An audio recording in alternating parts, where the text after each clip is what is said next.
You are listening to Acid FM, the last next big thing. This is Part A. Part B contains extended discussions, host-curated music, unfiltered commentary on current events, and more. Part B is available only to Patreon supporters. Go to acid.fm to become a patron and receive early access to A episodes, full access to premium B episodes, exclusive access to the full Acid FM archive, and membership to the Acid FM Discord community. Thanks for your support. Episode 3, David Lynch, Wild at Heart, Lost Highway, Mulholland Drive, Inland Empire. All creation is divine.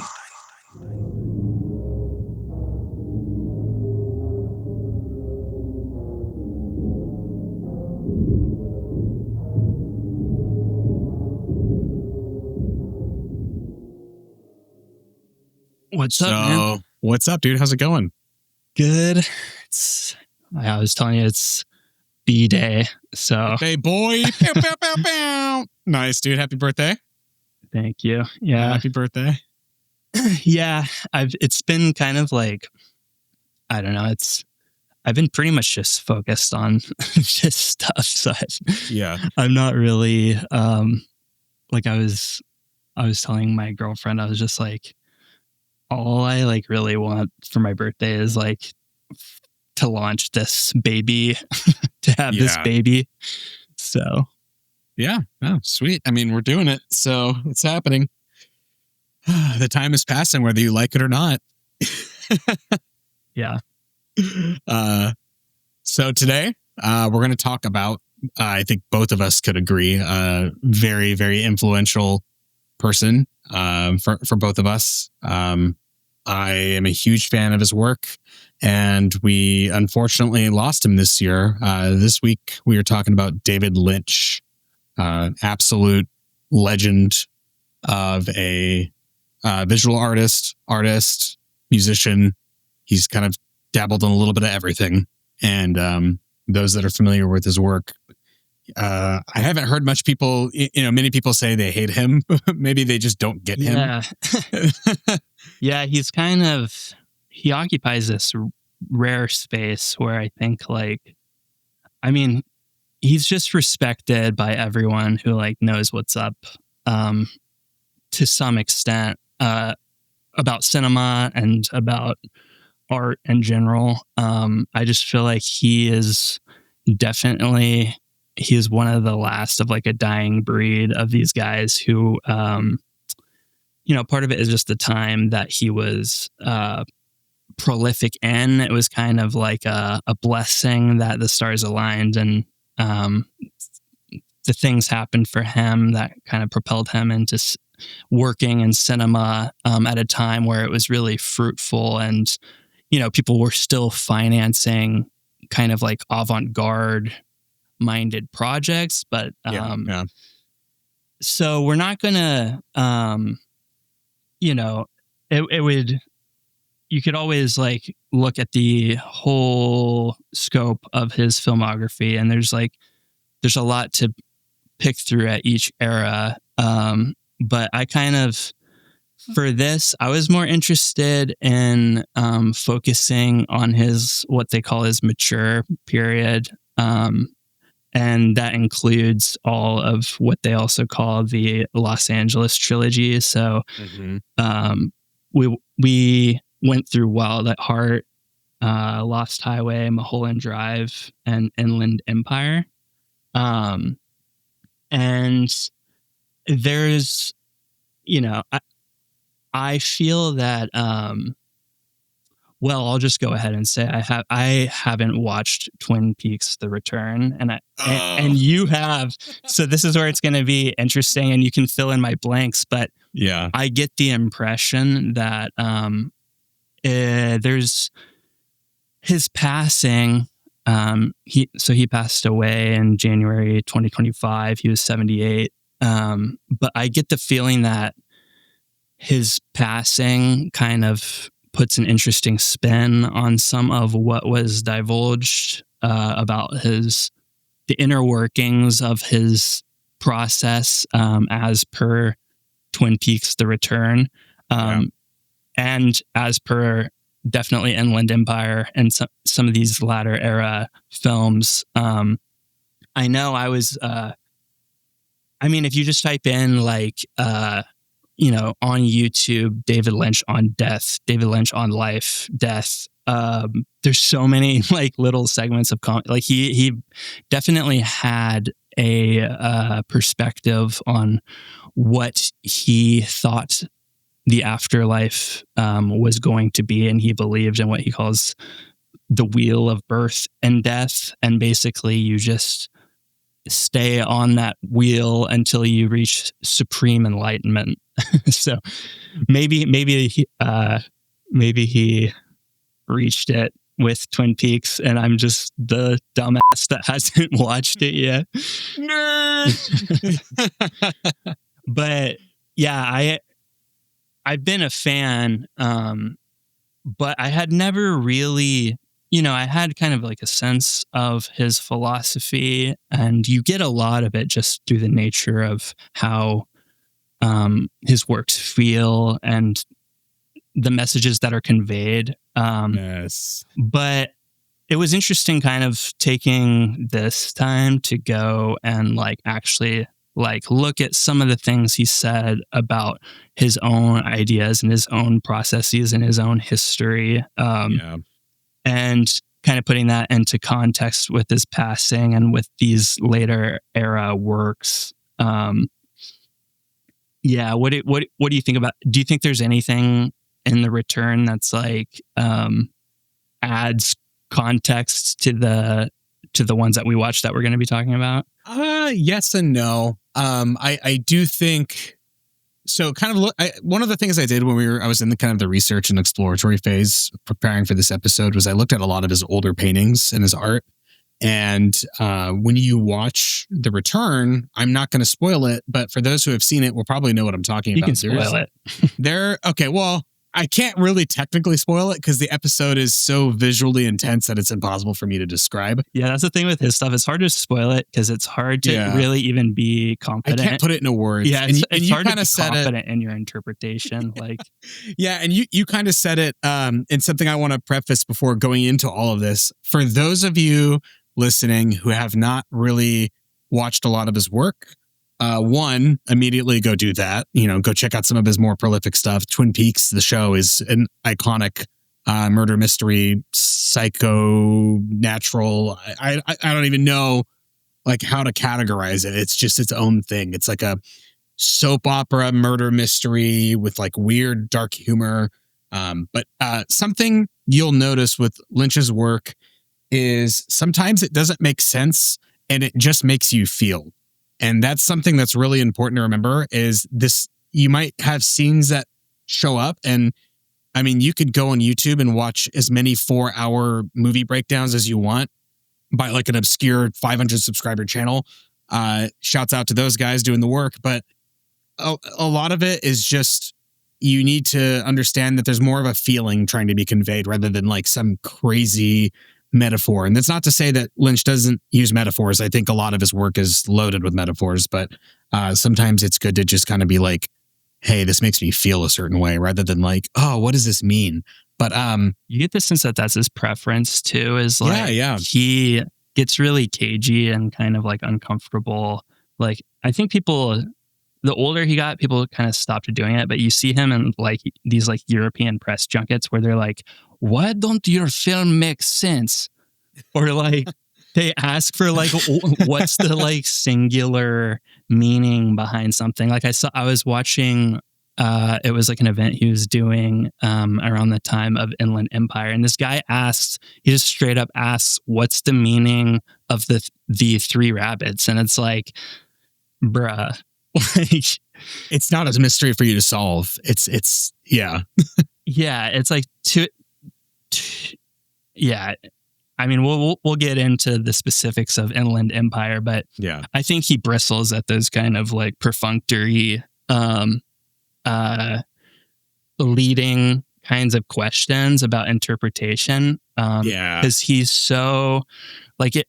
If you listen or read any of his Catching the Big Fish, he's very serious about kind of like the like sanctity of like pure idea and how easy it is to tarnish and lose pure ideas and words. I think oftentimes it seems like he feels like words are getting in the way of trying to express ideas. Yeah. It makes sense. He's a painter, obviously. Right. Yeah. He's a visual artist first and foremost. And yeah, it's so interesting that, I mean, even just his story of like how the transition from his painting aspirations to cinema happened, where I don't know if you heard him discuss it at all, but he's like in art school. He's like working on a painting of a garden. He's in a studio, the windows open, and it moves his painting. It moves like a breeze. Yeah, it has some kind of like effect on the canvas or whatever that he's using. And he's like, that is like what enraptures him. It's like that moment specifically is like his aha. He's like, moving pictures. And then like I could totally hear him saying it too. Yeah, he tells the story a bunch of times in a bunch of different ways, but all basically that. And then I think he goes on, like his first real big effort is the 6 Men Getting Sick, which you can still, I don't know if you've ever like watched that, but it's basically that. It's basically like a stop motion that's like projected onto like a resin wall, and that was like his like first, I guess, his first foray into using cameras with his work. But and there is some intermediate, I think, works that he did before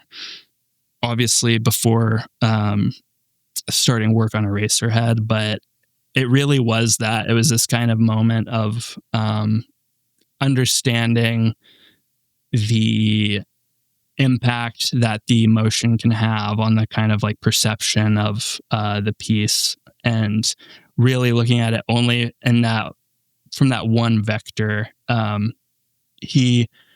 It's so interesting for him to come into cinema that way, as an extension of painting and not the other, because people kind of, I think, just assume they're like totally separate mediums. But that kind of thinking and that kind of propensity he has to put kind of like contrasting forms together and kind of enhance the mystery in his works by kind of obfuscating like the lines of like where this medium ends and where this begins. That's definitely something that's on display in Inland Empire. But yeah, it's very wild, his career trajectory. And real. So the first one that we watched, Wild at Heart. So that was the first time that he basically won. So he won the Palme d'Or, and it was kind of controversial. Like he was kind of basically, I think the crowd booed him when he won, and he kind of was like, I think, uncomfortable. But this was post Blue Velvet, post Dune, post Elephant Man, post Eraserhead. Wild at Heart was kind of at an interesting moment where Twin Peaks had, I guess the first season had already started airing. And so this was the first like film project that he was working on as kind of Twin Peaks' initial popularity was sort of like skyrocketing. Kind of circling back to what you were saying about, how we were talking about his art school history. I think framing people will watch his work and say none of this makes sense or this is too jumbled. Oh yeah, that's the tangent. Yeah. No worries. I'll reel it back in. Something I've noticed, and this kind of always kind of sat with me. His work always kind of sat with me. Is that feeling you have, or that kind of dream-like state where you're kind of between asleep and awake. You're like partially falling asleep, and your mind kind of gets weird with thoughts. And I don't know if this happens to anybody else. Me when I'm driving. Yeah. Wait. Me when I'm driving a truck. Yeah. You get this kind of weird state of mind where it's almost like you get this, your conscious is like turned off in a way where you're kind of uninhibited for your brain to just kind of freely roam, and you're on the verge of falling asleep. I feel like a lot of his work tends to capture that dreamlike state between asleep and awake, where like things can feel really jumbled and nonsensical, but also simultaneously raw. And a lot of the ways he would shoot film, the sequences would be like pretty disjointed. So similar to dreams, you ever just wake up from a weird dream and it's just like multiple sequences that you can recall that are just like jumping around for no cohesive reason whatsoever, almost just like shorts, TikTok shorts happening in your head while you're sleeping. Yeah. The brain rot. You can't escape the brain rot. So kind of, for those like who haven't seen his work, something to kind of keep in mind. For those who have seen his work, I'm sure you could agree with me on that to some degree. There's kind of just this weird dreamlike kind of shine applied to a lot of his work. And he kind of gets that, not to sound cliche, because I think this is kind of an overdone trope or whatever you want to call it. But what is that kind of like meme? I don't want to say a meme. It's kind of like a concept of the backrooms type of vibe. Liminal spaces. Yes. Liminal spaces. He kind of did liminal spaces before liminal spaces were. Well, shoot, dude. Lost Highway is like liminal space, the movie. Yeah. And so is Inland Empire. Like when Laura Dern's character like walks into the house after revealing that she was like the one that was on the set that they were chasing.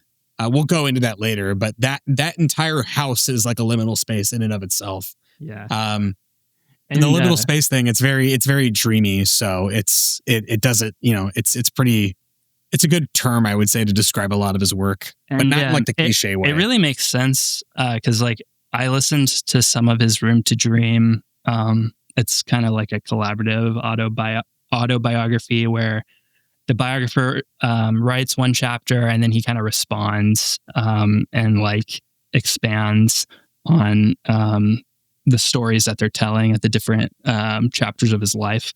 But one thing through his like early period is interior spaces are, I mean, he's constantly talking about them. He's like, they're core to his process and they're core to how he visualizes things. And when you like read about like the 5-year production process of like Eraserhead, where they owned the house and they painted all those rooms black, and like they were like actually living in the space where they were filming for at least part of it. And or like in Lost Highway, in the main couple's living room, all that furniture in there, David Lynch had built by hand, which isn't that strange because he was a pretty prolific furniture designer, but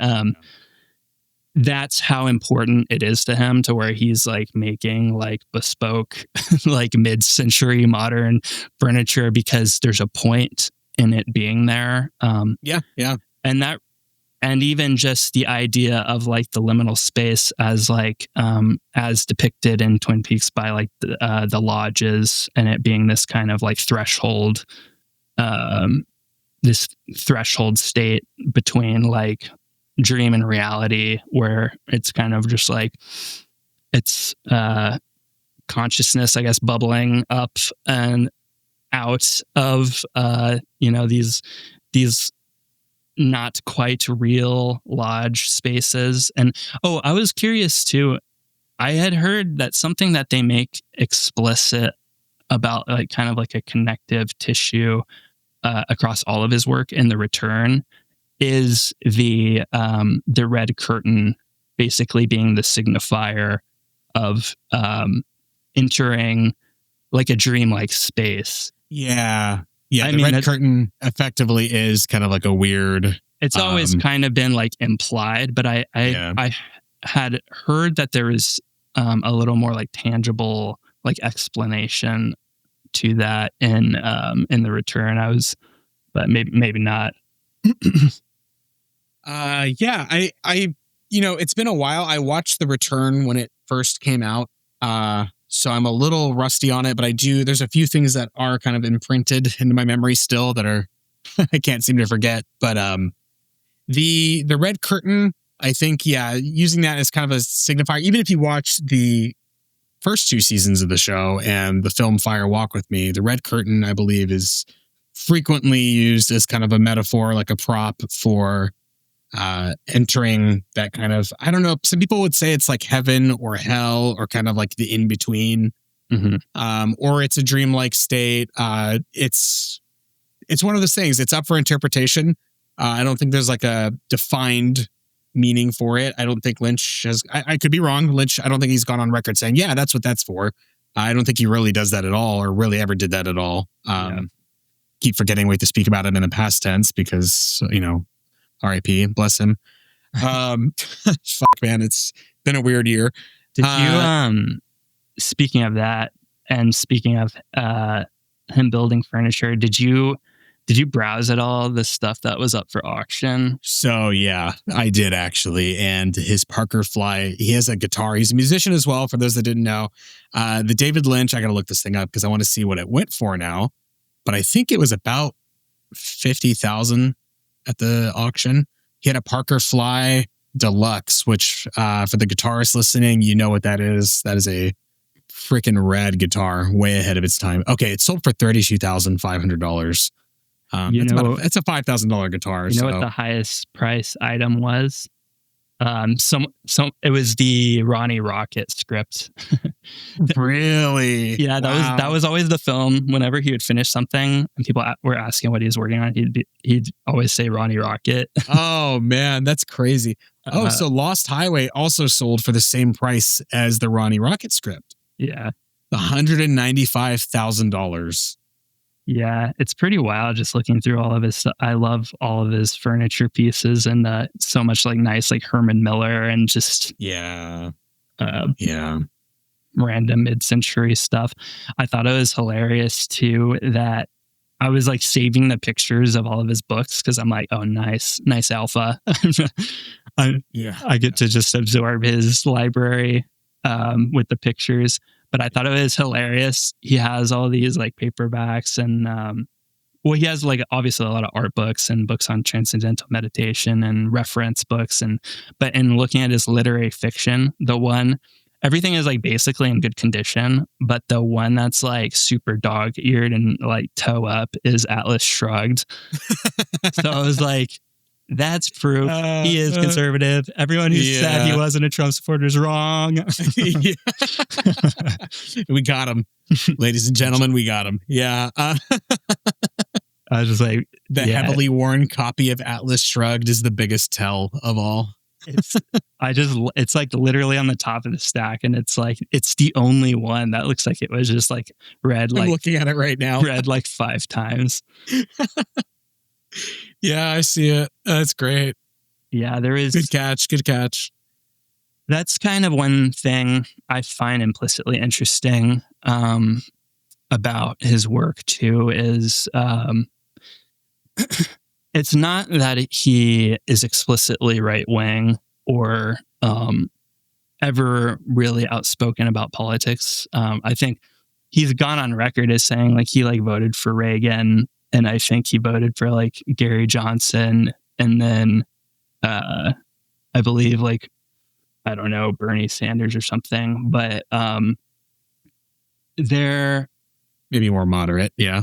Through his work, I think a lot of people misunderstand kind of the way that he depicts this timeless it is kind of uncanny, like it's 1950s, but also like 1980s.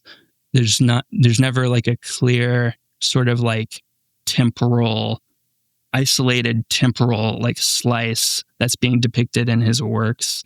And his depictions of, basically patriotic like nationalism, or I don't think they're ironic. I don't think he ever meant for that to be a joke.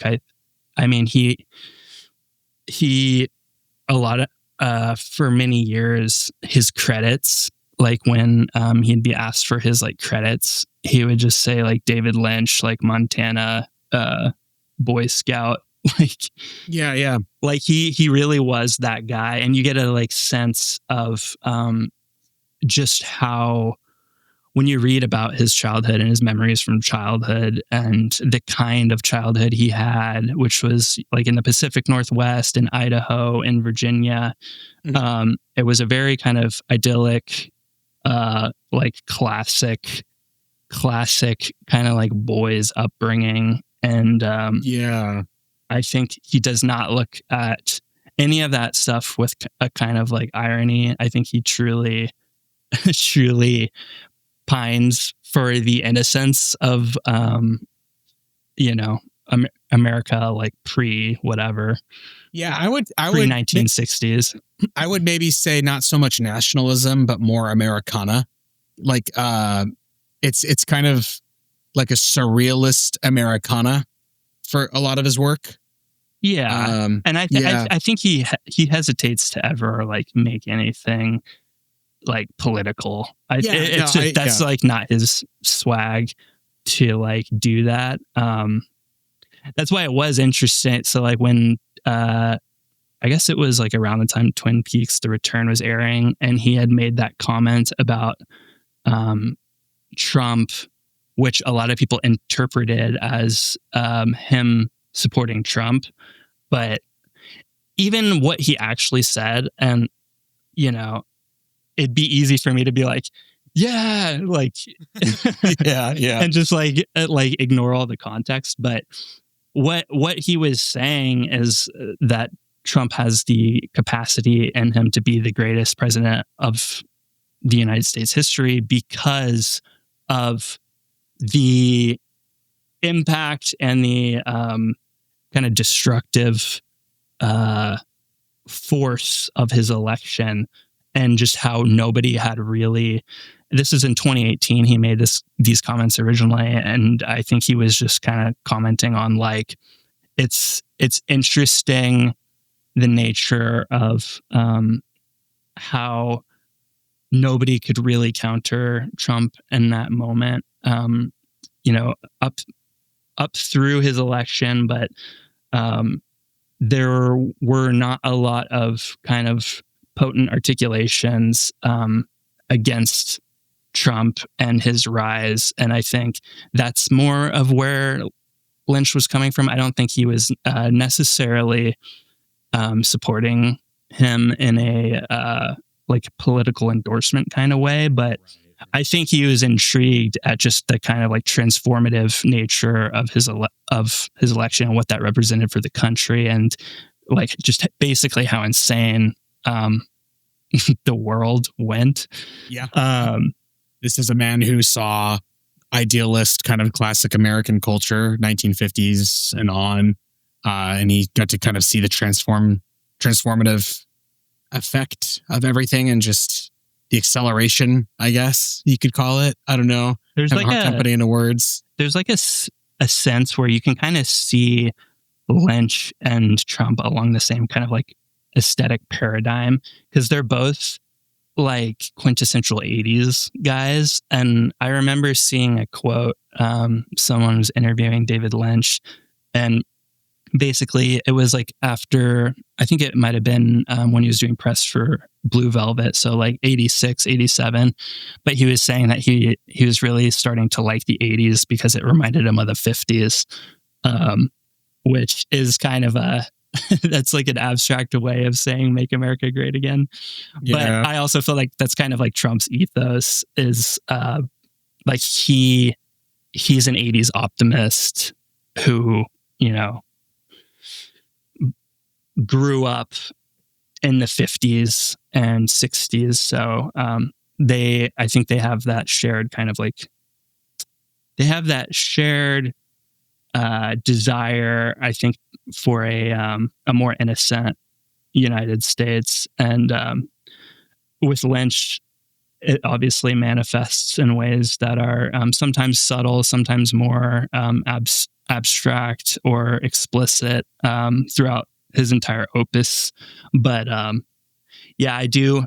That is one of the things I continue to find intriguing about him is like that the cryptic nature of like what he actually thinks about the specifics of what was going on in society. And, you know, some movies, the kind of fears he had, the macro fears he had were more explicit than others. Like with Inland Empire, for example, that's very much a movie that's at least in part about the encroachment of like surveillance and the kind of like technological flow state that, you know, in 2006, it really hadn't taken hold as much as it had now. So he was really on the like tip of the spear. And with Lost Highway too, that's also very much about surveillance, obviously. Yep.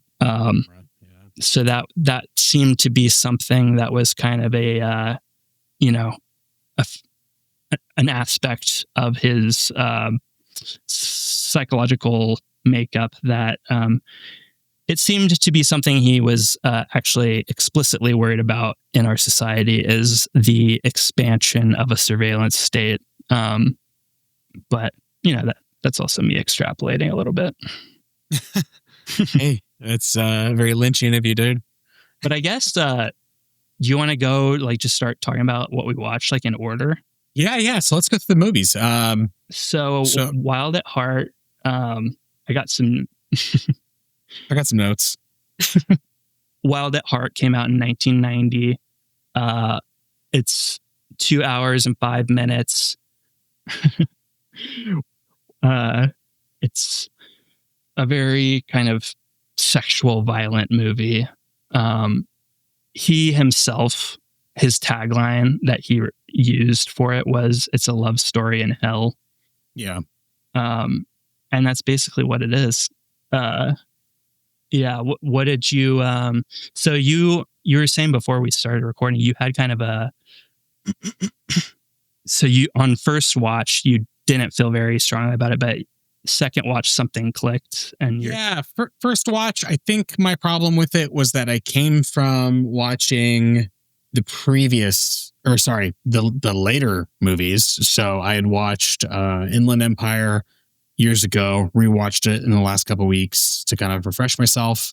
Lost Highway was a first for me, recently watching it, and Mulholland Drive was also something I'd seen many years ago, but this was before I was into Lynch's work. So I think the film kind of went over me. It was before when I had watched Twin Peaks in like 2020, I want to say, or 2019 was when I started kind of looking back into Lynch's previous work and gaining like an appreciation, a newfound appreciation. So the first few Lynch movies I had seen pre-Lynch, pre-Twin Peaks for me didn't really do it for me at the time. But now, kind of going back and watching them, I'm getting this new love for it all. And I think Wild at Heart, I watched it, or I went in watching it expecting another, give me another Mulholland Drive. Another film noir. And what I got was kind of like a $1 million extreme skit mixed with the Wizard of Oz. Yeah. Basically, it was a very strange, I mean, everything Lynch has put out is, you could say, strange. And it's not a negative thing by any means. Strange is good. We like strange. But the film itself, I think it was more of an expectation thing for me. I watched it and I was like, it's kind of weird. It was like it almost took itself not serious enough, which I think rubbed me the wrong way. It was kind of silly. Like the ending where Nicolas Cage just runs back. He's like, Lula. And it kind of rubbed me the wrong way the first time I watched it. And then, I watched it again and I was like, okay, this isn't that bad. I actually enjoyed it. There's like some amazing, like I like made notes of all the parts that reminded me of $1 Million Extreme. Like obviously just the immediate excessive violence when he like crushes the guy's skull brains out like immediately. Yeah. And the whole, like all his, so it's Nick. I guess we should go through the kind of the character rundown first before. Yeah. So basically, it's Nick Cage plays Sailor Ripley and Laura Dern plays Lula Fortune, and they're basically just kind of like juking Lula's mom, Marietta, who's played by Laura Dern's actual mom. Did you know that? No, I did not know that, actually. Oh, yeah. And she also makes an appearance in Inland Empire as the news lady, too. Oh, yeah. Yeah, good catch. Yeah. But yeah, it's basically two lovers on the run. They're getting out of North Carolina and going west, going towards California. The movie's kind of famous for, so Lynch adapted, he adapted, it was a novel by, I'm blanking on the guy's name. I think Barry Gibbons is his name, the guy who wrote the novel, but he worked on Lynch with the adaptation and basically gave him free rein to kind of like modify it in the ways that he wanted to. And it became a lot of the imagery and texture was kind of like very Wizard of Oz vibes. And kind of adventure. Yeah. Yeah. And so, yeah, Nick Cage is Sailor Ripley and Laura Dern. Some of the things that were kind of like making me laugh was basically the prison scenes of Nick Cage.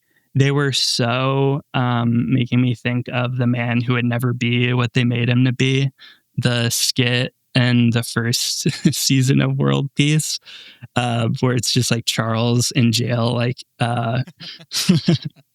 like not admitting to like his own circumstance or whatever. But yeah, it's just weird how little like jail has on the how little of an impact jail has on the psyche of Nick Cage's character in this. It's kind of like hilarious. Kind of brushes it off. Yeah, it's just kind of like a bump in the road. Yeah. Some other like really absurd MDE components were the whole vignette of Jingle Bell, the story about her cousin. Oh yeah. Yeah, what did you think about that? Did you think that there is any like meaning, or did you think it was just pure like lol? I didn't make that kind of connection personally. I just thought it was more Lynch kind of weirdness, and maybe I need to go into it more. Like maybe I need to rewatch it again for a third time. Yeah, I thought it was interesting because like he's basically obsessed with Christmas, and the way that Lula retells it.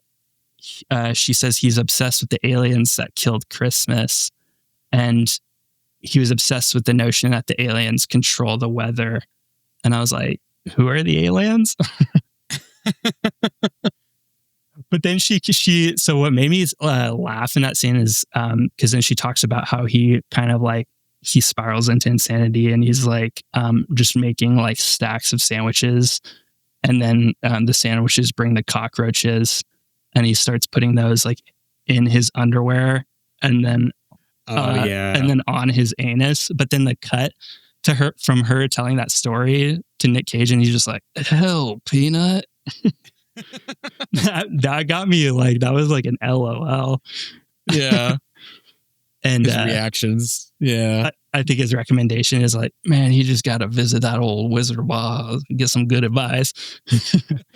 There's so many, like, Nick Cage has some like killer lines in this. I wrote some of them down too. The snake skin jacket one is a good one. Oh too. yeah. It's like the perfect kind of articulation of like his characterization, basically. Yeah, this is a snake skin jacket, and for me, it's a symbol of my individuality, my belief in personal freedom.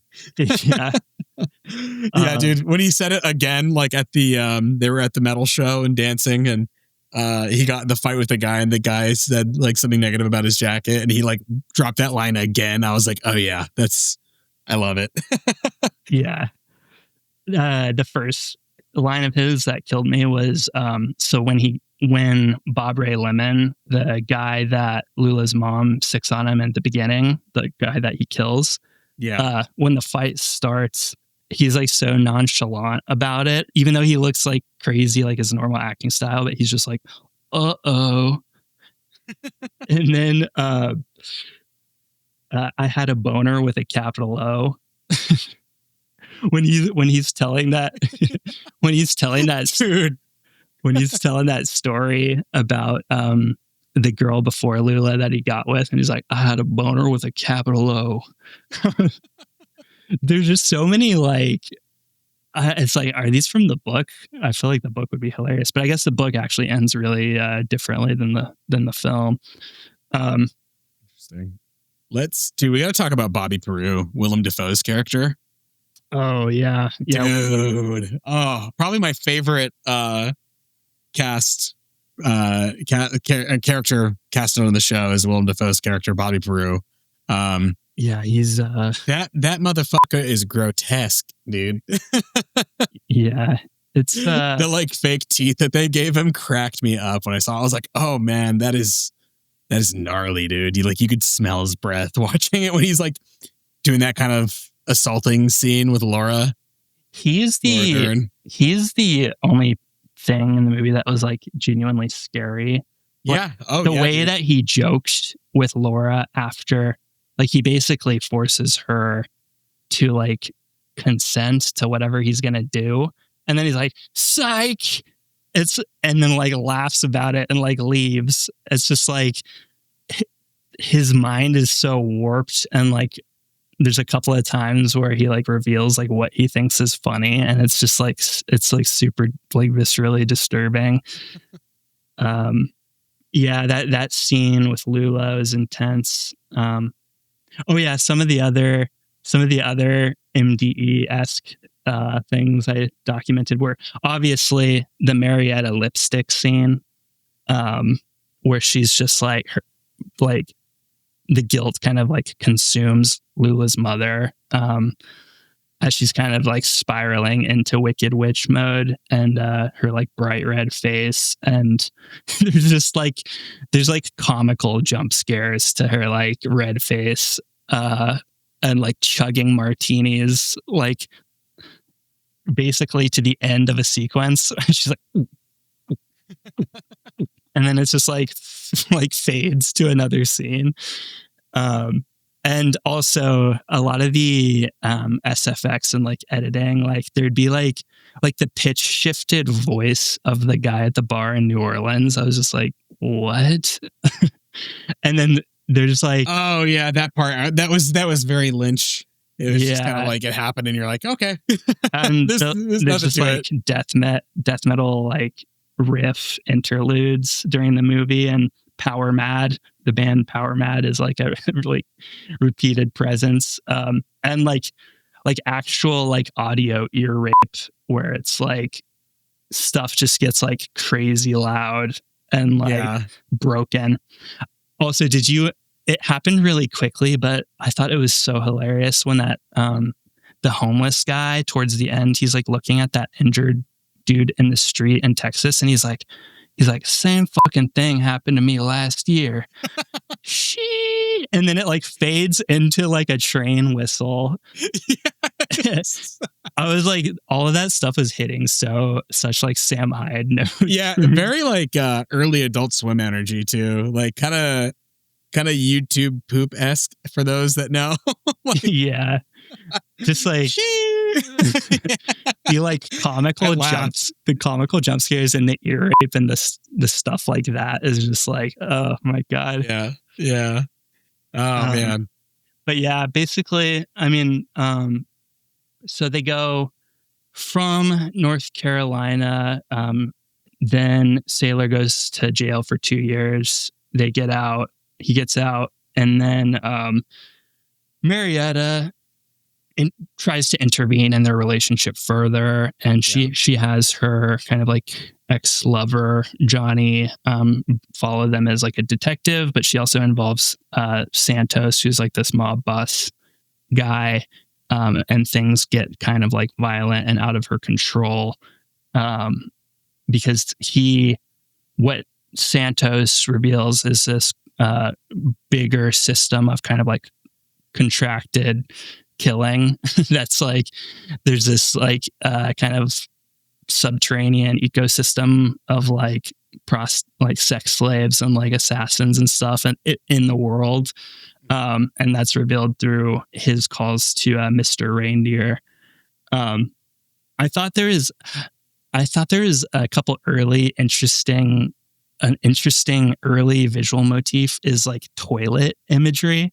I don't know if there's like, a few. Yeah. When Marietta first makes the pass at Sailor and he rejects her and she's like, you're a shit. You're a piece of shit. Yeah. And it like literally cuts to like the toilet bowl.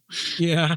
Like it cuts like that. And then also when they first reveal Mr. Reindeer, he was like sitting on the toilet. And I was like, I didn't know if there's a significance outside of. I thought it was kind of funny because there's so much allusion to Elvis, and Elvis died on the toilet. So it's like, oh, dude, yeah. So you're making connections on this film. I don't know what it is, but I think I took everything to face value when watching it. I think I busted my nut too early. I think I focused like too much on the one that was like basically pretty like understandable, and then by the time I got to Inland Empire, I was like, duh. I think the inverse happened for me, dude. By the time I got to Wild at Heart, I was too accustomed to like trying to like figure things out and like, you know, I was fried by the time I got to Wild at Heart. So for me, it was the same thing, but just inverted. Yeah. I was very like, huh, that's funny. Yeah. The one thing that I didn't particularly catch, I mean, there was like the repeated like match being lit, and I think it was Laura Dern's father, Lula's father, like lit himself on fire apparently, but it turns out that he was actually assassinated, right? He was killed. Yeah. Santos. Yep. Yeah. The movie had kind of this really dreamy kind of like high contrast. So like I just remember the lighting was very dreamlike, like. And you also just saw kind of the seedy, like rural America. And there was like this contrast of like garish neon, dreamy lighting. And then you had like this roughness to everything as well. And there's like this extreme romanticism with like hyper violence juxtaposed against each other. And then you've got the Wizard of Oz imagery with like the yellow brick roads and the cameo with, oh my gosh, the name's evading me. But the witch, you see the witch, Lula's mother is like on the broom, like as they're driving, and she's like, "I see the witch," you know. Yeah, I thought it was interesting because this had come out kind of like during peak, like Twin Peaks popularity. It's interesting. What's the actress name that plays Laura Palmer? Oh yeah, she was Cheryl Lee. Cheryl Lee. Yes. So she is kind of important and kind of intervenes at the end of the story, and when he gets knocked out in the street. Yeah. Also, the line he says before he gets knocked out, I was just like, holy LOL. Yeah. And then also the other Twin Peaks, or there's actually a couple Twin Peaks cameos. But the girl from the car crash. the girl that plays Audrey is also in. Yeah, she dies in the car crash. Yeah, that was also probably the other scariest like moment, like most disturbing, because yeah, it was fucked up. Yeah, the Sherilyn Fenn. Yeah. Yeah, they went during their travels, as they're approaching Texas. They basically come upon this car crash, and Audrey, but who in this film is just unknown, like unnamed girl in crash. She's like in a party dress. She's babbling, and she has like blood coming down her face. Yeah, dude. And she's just like, she's basically incoherent. She's like, she's worried about finding her purse, her lipstick, a bobby pin. She's lamenting that her mother will be upset.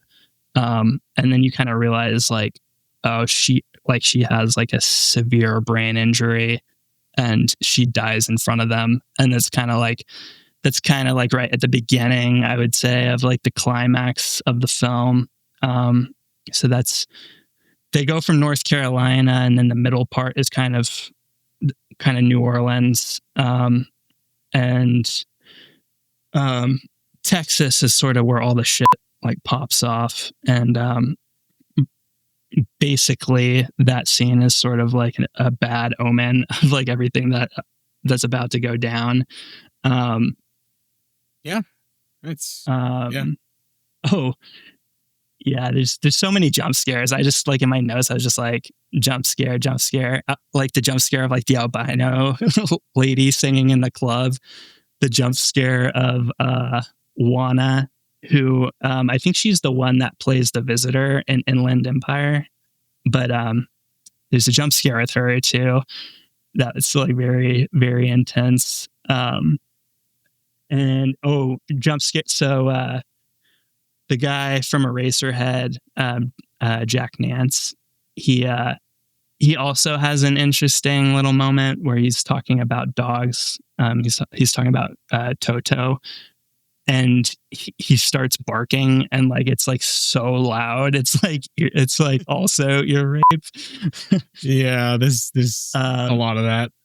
And that's right around the time. So they're in Big Tuna in Texas, and Lula starts to get sick, starts to feel sick, and it's around that time that she realizes that she's pregnant. And you're making note of some of the use of color, and I thought it was interesting. I had started to catalog like what colors were being used when, because all of their, I was like, this movie is like so horny, and it just keeps showing Nick Cage and Laura Dern. I was like, what's the point? Like, what's the significance here? But all those love scenes have like distinct saturated color filters. Yeah. So it's first red, then pink, and then yellow, and then kind of like their last lovemaking scene before this whole sequence in Big Tuna. It's like the full spectrum. And what you realize is that rainbow kind of like prismatic spectral kaleidoscope effect. That's when their son is conceived. Yeah. Yeah. So I was like, oh, there's a reason for these like gratuitous like sex scenes. Yeah, there was a lot of that. Yeah, you get the context also that Lula has kind of like a history of sexual assault, and like there was somebody that her parents, an associate of their parents, basically it doesn't really say what specifically happened, but it alludes to the fact that he raped her when she was like 13. And it also alludes to the fact that she had an abortion, because it's kind of like this montage sequence that kind of is unlocked from her memory. And that's when she realizes that the sickness she's feeling is this new pregnancy. Yeah. It's familiar feeling. And those events kind of kick off the climax where Willem Dafoe's character, he yeah, he talks Nick Cage into doing a heist, but it's kind of like a setup, and it's basically a shit show. Like, dude, when he drops the shotgun and blows his own head off is like my favorite. Dude. I guess that just felt like an Eric Andre skit of like somebody's head getting blown off. Apparently the original version of the movie was like NC-17 or like rated X. And I guess that was like a lot more graphic. Oh, and really?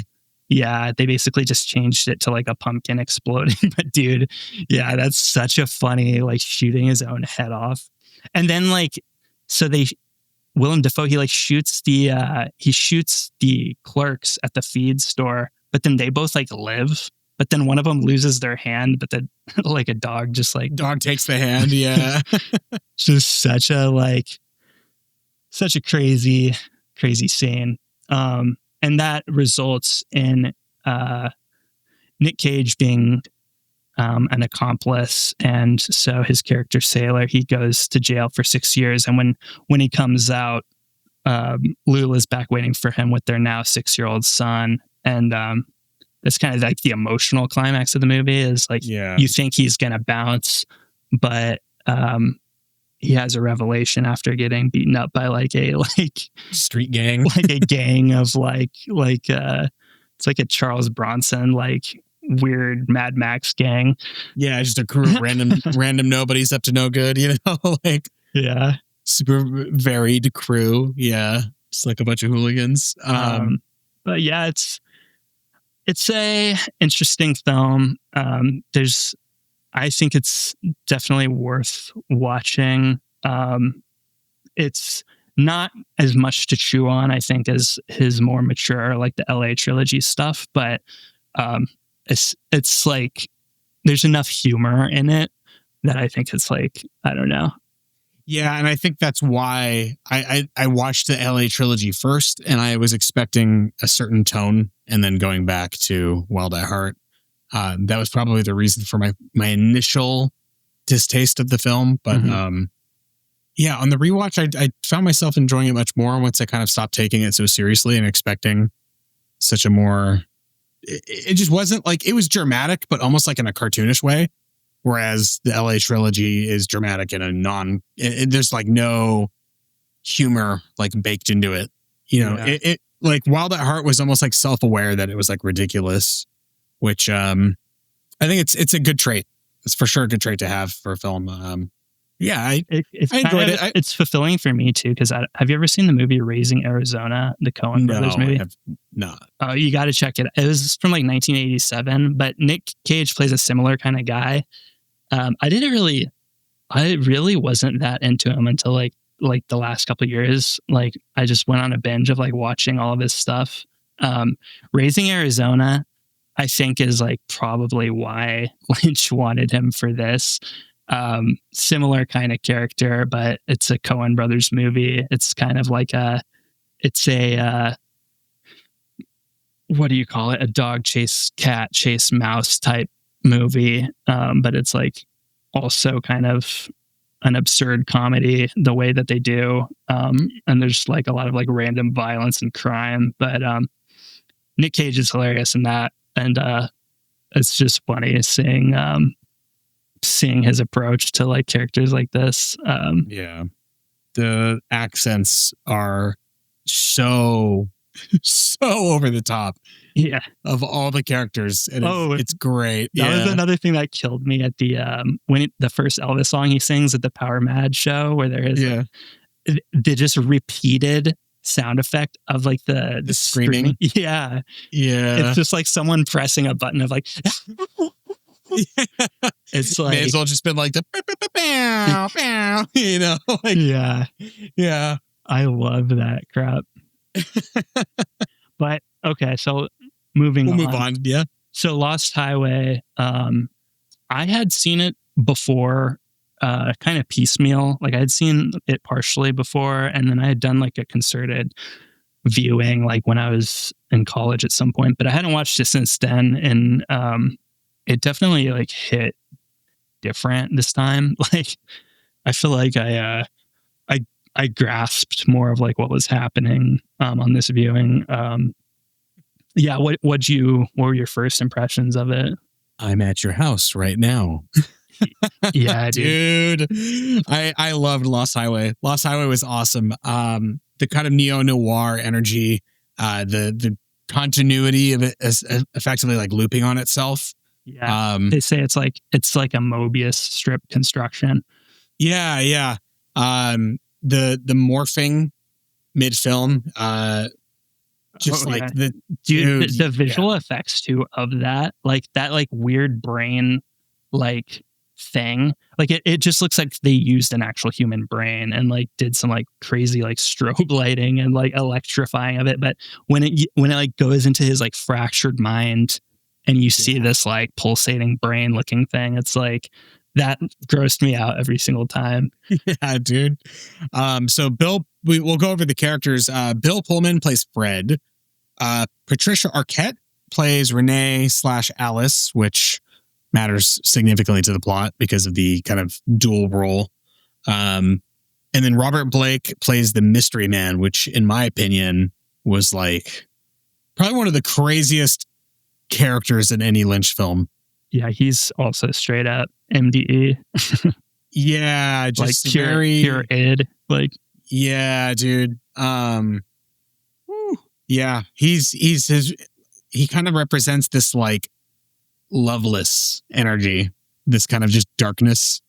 I think Robert Blake too. I had seen something where he understood the character he was playing as just straight up Satan. Like, yeah. It was their first meeting when he's at the party like gives me chills. The way he just kind of like zooms in on Fred and he just has the conversation with him, and the music and the dual laughter. Yeah, the dual laughter on the phone and the way the music at the party, like the music for the scene, you assume is like of the party, but then you realize that it's kind of like the music fading away is now Fred's realization of like what the fuck is actually going on, and the music of his life. You think it's diegetic. Like diegetic is like of the film world. Like you think it's like diegetic, like film music. And I thought that was kind of cool because he's a musician. So Fred's character is a saxophonist. He plays saxophone. That sax solo. Oh yeah, dude. And the music fades away as the mystery man meets Fred. And that's kind of where Fred's life begins falling apart. And I think there was like some cool kind of meaning with Fred's life falling apart and the music fading as the mystery man enters his life. There is definitely some like heavy symbolism there. It's also interesting about one of the characters we didn't mention was, so not to jump on your toes, but there is a transition point in the film where it kind of like inhabits another character by the name of Pete. And the guy that plays him is actually Balthazar Getty of the Getty family, of the Getty Empire. So I thought that was interesting for such like an LA movie, kind of touching on so many seedy parts of like industry for that character to be portrayed by a Getty. I thought was interesting. I'm gonna reveal some gaps in my knowledge. You're gonna have to fill me in on the Getty thing. They're just like hyper, just OG hyper powerful legacy family in LA. And like Getty Images. Okay. Not unrelated to that. Wow. Okay. And they like a lot of the museums and stuff are like basically like funded and founded by the Gettys. Interesting. Yeah. Okay. So yeah, he was the guy at the party he was kind of the host of the party, right? Like when he goes and when Fred goes and talks to the guy and he's like, oh, so-and-so's dead. He's like, how do you know he's dead? Is that who you're talking about?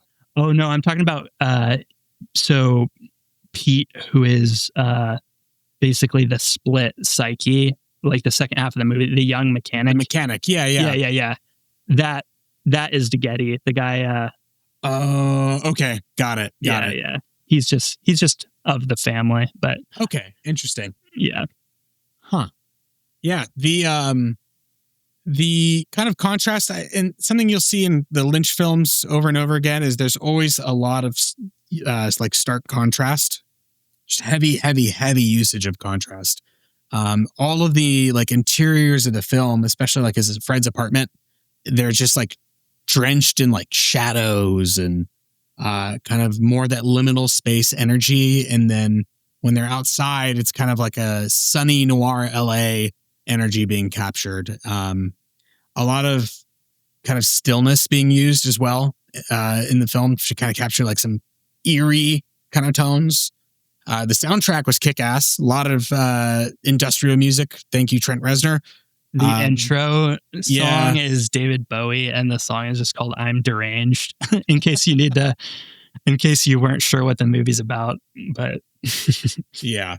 And I would say the film kind of goes over like the concept of identity and like repression and, you know, feeling guilty about things. And yeah, the Mobius, like you mentioned, the Mobius strip structure, it's kind of this looping film of like denial. The characters, Fred's just kind of like in denial for what he's done. Mm-hmm. How did you feel about Lost Highway? For me, it was like one of his most like eerie pieces of work. There's one of the elements we haven't mentioned yet, but is like the most like terrifying kind of facet to it that like really kickstarts. I mean, it's not a standard linear plot, but it's the receipt of the videotapes. And so Fred and Renee, they keep getting these videotapes left on their like front porch. And it's somebody recording the outside of their house. The first one is the outside of the house. Yeah. The second one is him going inside the house and like approaching their room. And then is it the third one where it's actually Fred over like Renee's like body? Mutilated body. Yeah. So basically, but even just that concepts of like even if it didn't like take the escalation out of it, just receiving a tape of like yourself, even if it was like basically innocuous, but that alone is like so intense like for me to like think about. And like the interiority of their house too, there's so much going on, and it's kind of like it doesn't look like it should be as complicated from the outside of the building as it actually appears to be on the inside, where like they'll just kind of like walk into the black corner of a room and it'll like tunnel into somewhere else. And like, there's like kind of like a impossible amount of space that's kind of like just out of like eye shot. And I think I'd mentioned earlier that Lynch himself, he had like designed all of the furniture inside their place, and it's got a very distinct look from the inside, where it's this kind of like coffee colored, like just really really black. I mean, like highly keyed, like super kind of consuming shadows, just enveloping like whole like sections of like the space. And then on the outside, it looks like they're in like a bunker. There's like these like slit windows, and it's just an interesting piece of architecture, and it takes on a lot of kind of significance, I think. The rooms that they occupy in the house itself. But as for like what you could say is the sort of explicit chain of events, basically once he receives that third videotape of the dismembered body, him standing over Renee, they get the cops involved, and there's kind of like you don't get their suspicion of him. You're kind of trying to piece together like what the reality of the situation is, but he's ultimately arrested and convicted and seemingly sentenced to death for murder, and he claims not to remember it. And part of the backstory of the movie is So this was made kind of on the tail of the O.J. Simpson trial, and Lynch was quoted a lot as that having been a significant sort of part of what fueled his thinking about the psyche of Fred, and he was very excited to learn that there was an actual term for it, which is the psychogenic fugue state. And he said the notion of the fugue state actually terrified him because it's basically your brain tricking you to cope with having done something that you basically can't process. And that's kind of like the fundamental like crux, or at least you could argue is the kind of like most straightforward interpretation as to like what the plot actually is. Because it's at that point, Fred is in prison and he has kind of escalating headaches and visions, and basically he wakes up one morning and he's been replaced. Like his body is gone from the cell, and in this cell is Pete. And it's like this moment of metamorphosis, and from that point on, you're kind of watching a different movie where Pete is in a lot of ways the antithesis to Fred. He's younger. He's like well respected by his peers. He's a mechanic. He's got kind of like a close, interesting relationship with this gangster whose name is Mr. Eddie / Dick Laurent. Great character, by the way. And it's at this point that, actually, do you want to talk about the scene? The scene where he goes out driving with Mr. Eddie. So he takes him for a spin to like see what's wrong with the car, right? And he gets cut off by some asshole on the road who like he's like not going fast enough, if I recall correctly. And the guy kind of cuts him off on the curvy, LA roads, windy LA roads up in the hills. And he ends up like getting pissed off and has to show him like, hey, I'm going to handle this dude. So he chases him, catches up to him, rear ends him, and then like shoves him off the road. And I think he I forgot the specific details, but I think he ends up like hitting like a tree or something, or he like, maybe does he just stop the car basically?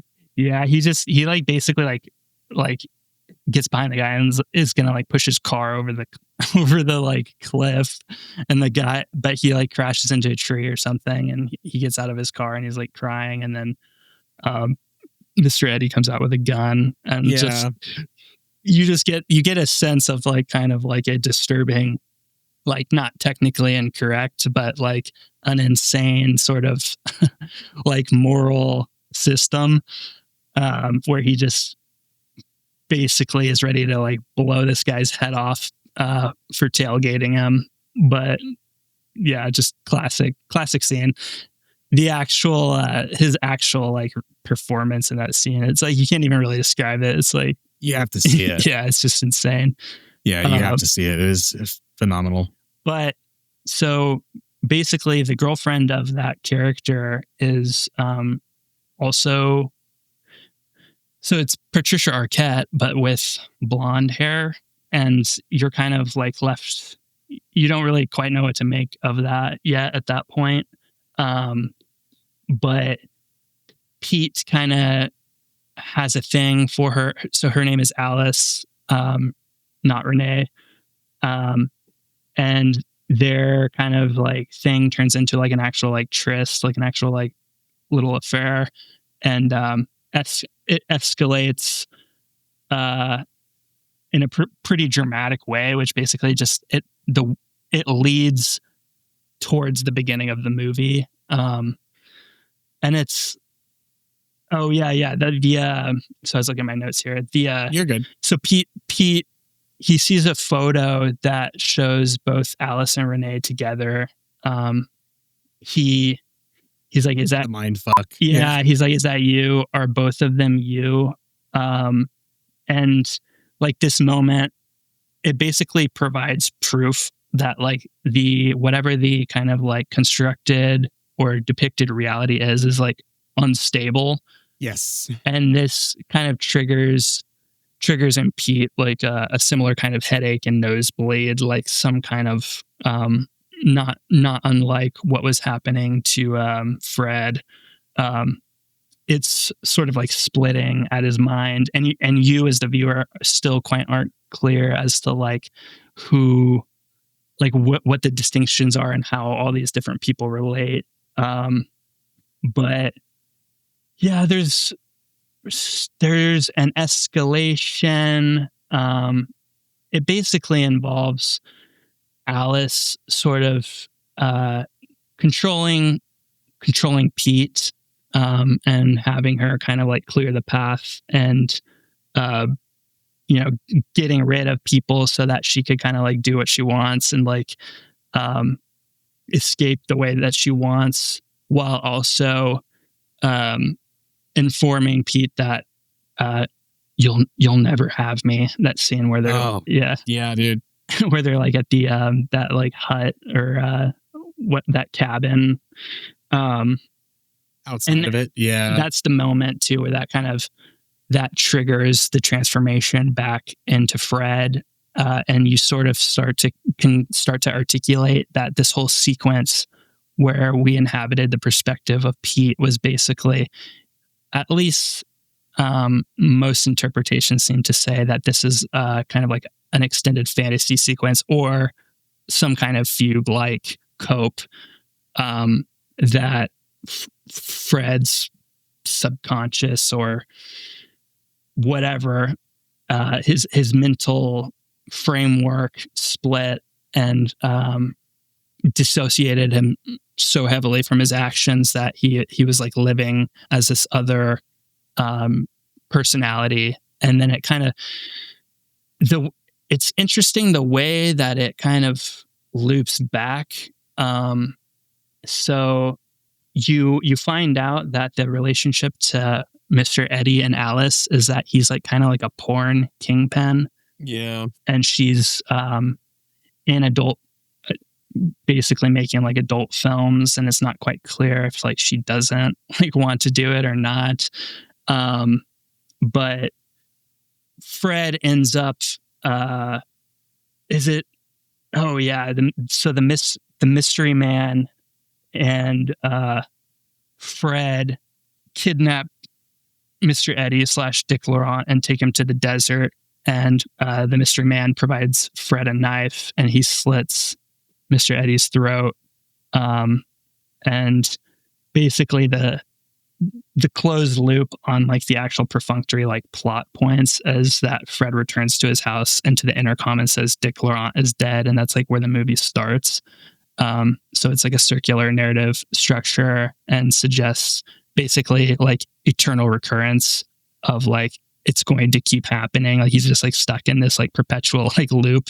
The loop, yeah. At least there's other theories that say the whole thing is like he's just at the electric chair, and that maybe this all just ends when he ends. But it's a very vibey movie, and it's one that's like very hard to kind of like articulate the actual like this is what actually happened, because it's like Mulholland Drive, it's very much a meditation on consciousness and memory and the self and time. And but I feel like the logic basically makes sense. It leaves a lot of room to kind of interpret and investigate and put you into the perspective of like a detective in a lot of ways, and you're trying to kind of piece together like who, what is the tangible action that occurred, and like who is tangibly in control of like what they're doing, and who's guilty and who's innocent. And it was a very kind of out there experimental way, I think, to approach that. And it makes sense that this kind of preceded Mulholland Drive. but yeah, there's some sick stuff on the soundtrack too. Like, Marilyn Manson too is like in the movie, like briefly. Yeah, like what is it, like the porn scenes or whatever? Yeah, the snuff scenes. That Rammstein like sequence is crazy. So it's very heavy with the industrial. It's very kind of skeptical about videotapes and surveillance technology. There's even a good kind of memorable quote. It's like one of the main, because there's not like a whole lot of dialogue in the movie, but one of the main like things that Fred actually says is that I like to remember things my own way, how I remembered them, not necessarily the way they happened. And that's kind of like his justification for not liking videotapes or surveillance. Yeah.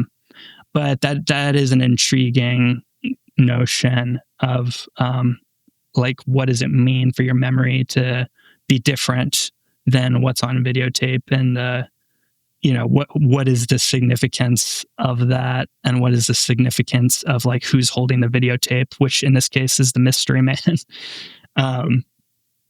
So it's something, it kind of like fractals in on itself. Like you can grab any thread and kind of be just sort of follow that thread into itself and kind of like walk it out the other side. And I don't think there's a clear, this is actually what happened in this movie. And I think that's by design. It's supposed to be a film noir. Yeah, it goes back to what I was saying about how Lost Highway is a good example of Lynch's work and how it makes you feel rather than what it's meant to imply or be interpreted as. The ending with Fred essentially dropping off the tape confirms that, like, okay, this is just a time loop and you're living out this guy's like delusional paranoia over and over again. And, Lynch's films, they're often set in what you would assume is it's like a fiction, but like a believable fiction. But you have to embrace that it is heavily fiction. Things don't make sense. And it's more just capturing this kind of feeling evoked by these dreamy, weird, fucked up sequences. Yeah. The line between like fantasy and reality is often heavily, heavily blurred. That's just something you got to roll with for things to make sense. It's for it to make sense that it doesn't make sense. You need to embrace it. Mm-hmm.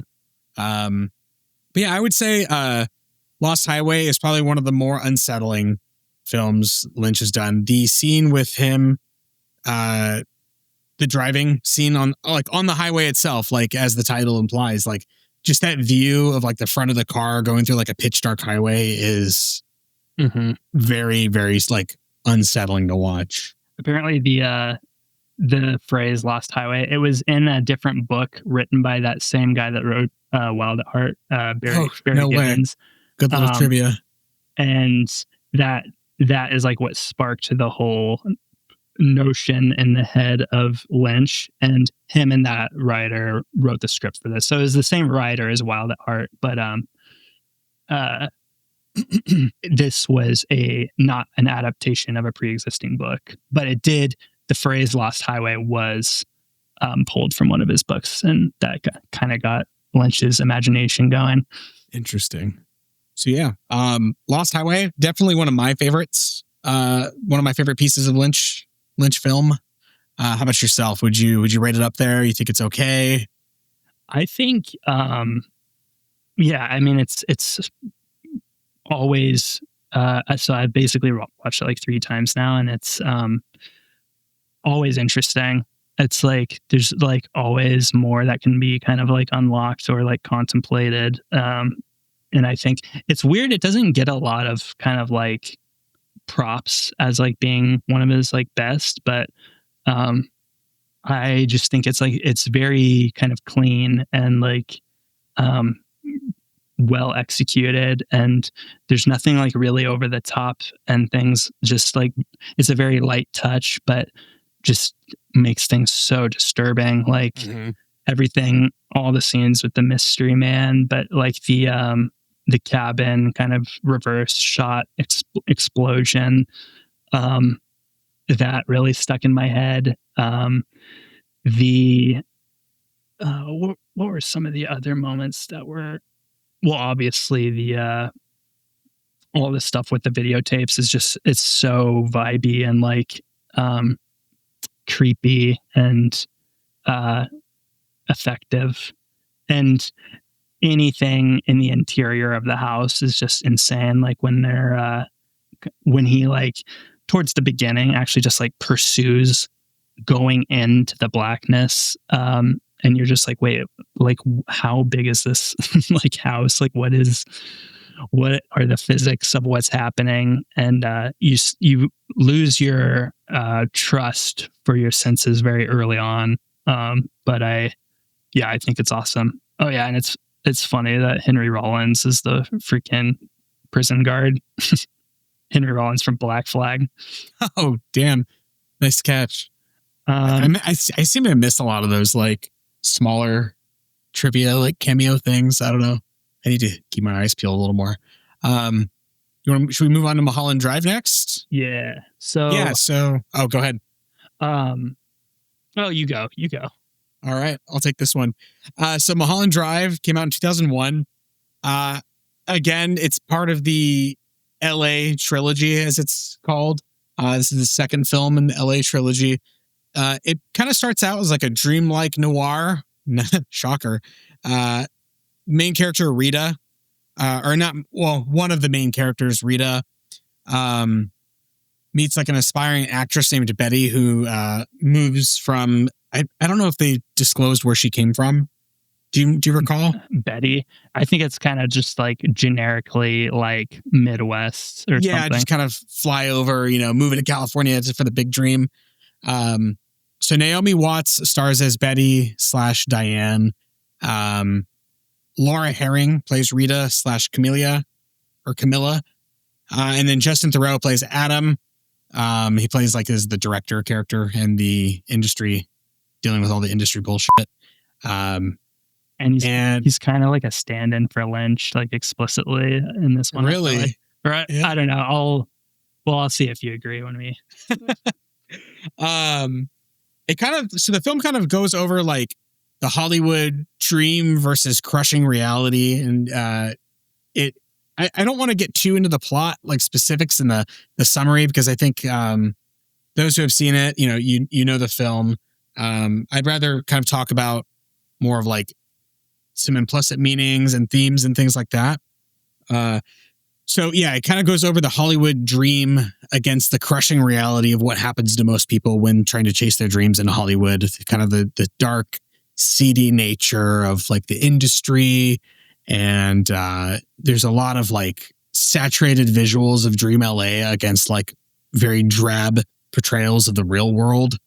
And you kind of get those, the visuals kind of represent like where the film is at mentally. So when they're kind of more in the lush visuals of Dream LA, you kind of know that the characters are, there's like an inflection point in the story where the story kind of reveals itself. And Lynch films tend to do this thing where there's always kind of this defining moment, maybe, halfway or 2/3 into the film, where it's like okay, so that's what's happening. Or like, it's like the can of worms is opened, like you can't go back now. And now you know what's really been kind of going on this entire time. Inland Empire also does this. Yeah, the red pill of the film.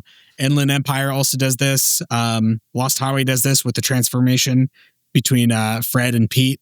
And I'm sure it's been done by others, but that is Ingmar Bergman did the film Persona, and he's kind of famous for that because there's a lot of similarities between Persona and Mulholland Drive. It's about similar kind of themes and done in similar kind of ways, where it's like dual identity and split personalities. But halfway through the film, he literally like the actual film reel is like on fire, and it's like depicted as being on fire, like as you're watching it, and it like shreds and then like restarts. So it's like a total like fourth wall breaking kind of like convention that Ingmar Bergman used in like the 60s. He's a Swedish director. He did like, if you've ever heard of like The Seventh Seal, where it's like it's known for being that kind of it's person playing chess with death. It's like a on the beat. Yeah. That's Ingmar Bergman as well. But Okay. Yeah, it shares a lot of. Basically, Mulholland Drive shares a lot of connective tissue with Persona in that way, and it also has that kind of that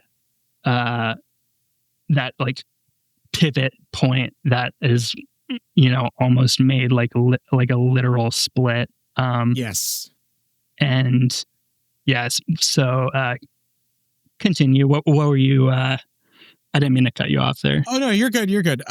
So yeah, kind of just was going over the contrast Lynch tends to employ in his films and the kind of weird transitions. There's always like curtains or like fogs, kind of smoky, shadowy, just heavy use of like shadows and darker tones kind of highlight the transition from, those. It's like the, how do I put this? There's always like a point in the film where it's like, now you're like, it's like this thing happens and now what's really been happening this entire time. And it's usually kind of like a character's delusion or fantasy or psychosis. I heard an fractured identity. I heard an interesting description of the LA trilogy where, so basically Lost Highway is the self encountering the self and, rejecting it, i.e. the fugue, the psychogenic fugue state. Mulholland Drive is the self encountering the self and splitting. And Inland Empire is the self encountering the self and basically like ascending.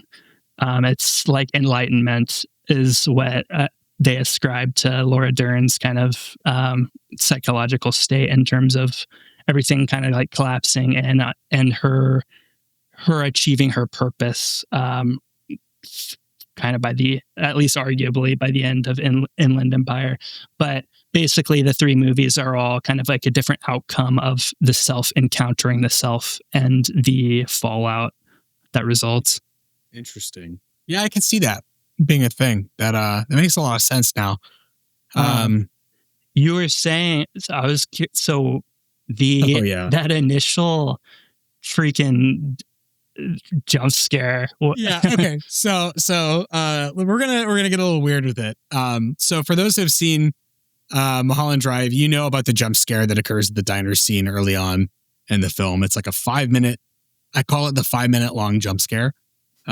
So funny enough, a couple months ago, I was on Twitter, whatever you want to call it, X, formerly known as Twitter. Twix. And I just come across like an image that deeply, deeply unsettled me. Like, it really, really fucked with me. And it's weird because, I grew up on the internet in the late 90s, early 2000s. I've seen it all. Like I hate to say it, but I am damaged goods, fam. And the image was this human-like figure that was just so twisted and looked like really just kind of evil and burnt. And I this is like embarrassing to admit out loud, but I at one point had assumed like I just saw like a demon online, like personified. And it bothered me for a few weeks. I'm not ashamed to admit it. It bothered me for a few weeks. I remember just kind of the image popping into my head like over and over. And maybe it's like some obsessive, compulsive disorder that I have. I don't know why it stuck with me so bad. And the first time I saw Mulholland Drive, I was like totally ignorant of the fact that that jump scare was imminent, and it like made my eye water. Like I was like, And it's not even like there's no like loud sound accompaniment, No, but it's if just anything, it's like the absence of sound. It's so intense. Just the build up to that moment. Yeah. And it's also kind of like a vignette that's sort of it's in a way explanatory about like the logic of the film and what's happening with like dreams and causality and like what's coming first, like the thing in itself or the dream. And a lot of the same kinds of explorations as Lost Highway, but continue. So this image that I saw online was like burned into my retinas, dude. Like it was bothering me for weeks. And I was like, dude, I straight up, like I was praying. I was like, this is like really, really dark what I saw, and it kind of bothered me. And you mentioned, hey, we're going to do the David Lynch episode. So we watch all the movies and I get to Mulholland Drive and the jump scare happens. And it turns out that was like the thing I had seen online. And it just, dude, my heart like dropped out of my ass when I saw that on TV. It's honestly like the most terrifying thing I've ever seen on a screen in my life. It's pure, like, because you look at it at Lynch's paintings and stuff, and he just has an interesting way of making things terrifying. Yeah. Oh, yeah. And one of his just pieces, like pure, like hell. Yeah. A Figure Witnessing the Orchestration of Time is a painting that he did in 1990. That for the fans of the Return of Twin Peaks season 3, you will see some heavy inspiration from his previous works, probably in the season of Twin Peaks, off of that painting. But going back to Mulholland Drive, that scene is iconic, and I think it's one of the scariest things I've ever seen in a movie. And it's a 5-minute jump scare because I believe that the whole scene itself is about 6 minutes, but a minute into the scene that something is coming, and you don't know what exactly is coming. And there's weird kind of references. And I found it funny that the character talking about his dream said it's a man, but it's actually a woman that played the figure. And you never get like a clear descriptor of like what the character, what the thing is doing. The woman, or in this case, he refers to as a man. But he kind of says he's like doing something, but you don't know what. And it kind of is this psychological assault on him that's implied almost. And he's like feeling the presence through the other side of the wall. Yes. And his description too of like how the lighting, like the present lighting matched his dream. And it was like this kind of like liminal, like it's not quite night, not quite morning. It's like an 11:30 on a spring morning. Like you just, it's not noon and bright yet, but it's still got that morning coolness to it. Yeah. And there's, I mean, the reality of like where in kind of the temporal like plot that scene takes place, it's kind of up for debate. Because also the movie starts with a kind of, if you're not paying attention, it's very easy to miss that like basically the film starts with a kind of like fade into like a red pillow. Yeah. And there's like kind of like longer, more dramatic fades that sort of delineate explicit dream sequences. And like the actual, I mean, it would take a smarter person than I to like give the rundown as to like what the like this is the one-to-one like meaning of that scene, but it's just such like sticky, like freaky, surreal imagery that it's effective regardless. Like it just feels like something other, and it sets the tone very early on, of like what's lurking beneath the actual kind of like representative plot of the story. And yeah, we don't have to do like a full breakdown, but I feel like it's worth mentioning the basically the first movie, or the first part of the movie, is like you're kind of aligned with the perspective of Betty, um, and kind of like put into a position of accepting as true what she says is like happening. Yes. And she meets Rita, who also like in Wild at Heart kind of had like she's like got some kind of like brain trauma after a car crash, and ends up finding her way to the house that Betty is arriving at. And so you're kind of taking all this stuff at like face value. But Betty kind of keeps pushing Rita's character to sort of investigate like who she is, and like they're trying to figure out her actual identity. As meanwhile, Betty's kind of like getting her start as like an actress, and things are ostensibly, from what you can ascertain, going well, but it gets complicated by kind of like escalating occurrences that kind of like relay that what we're seeing isn't exactly real. And I think kind of that initial break is when they discover that decomposing corpse on the bed.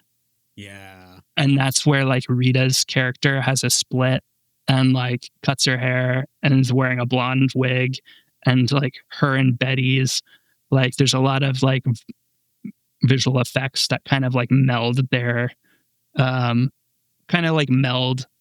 together. But yeah, so basically their identities are kind of collapsing into each other, and Rita at the kind of midpoint leads her to Club Silencio, and there's a lot of sort of esoteric revelation as to like what's happening in this movie. And they're expressing that like basically all performance is illusion, and like people are like collapsing while the music is still playing, or the singer who's singing crying in Spanish, she collapses and the song keeps going. And this is where Betty receives the blue box, and this like leads to the revelation that not unlike Lost Highway, the first part of the movie was this kind of like cope version of events, and the second part of the movie sort of unwinds that, and you get the sense of who these ladies actually are, what they've actually done, and the ways in which the first part of the movie was kind of sort of obfuscating that, or at least kind of hiding it. And you get the sense that it's the character kind of hiding it from herself.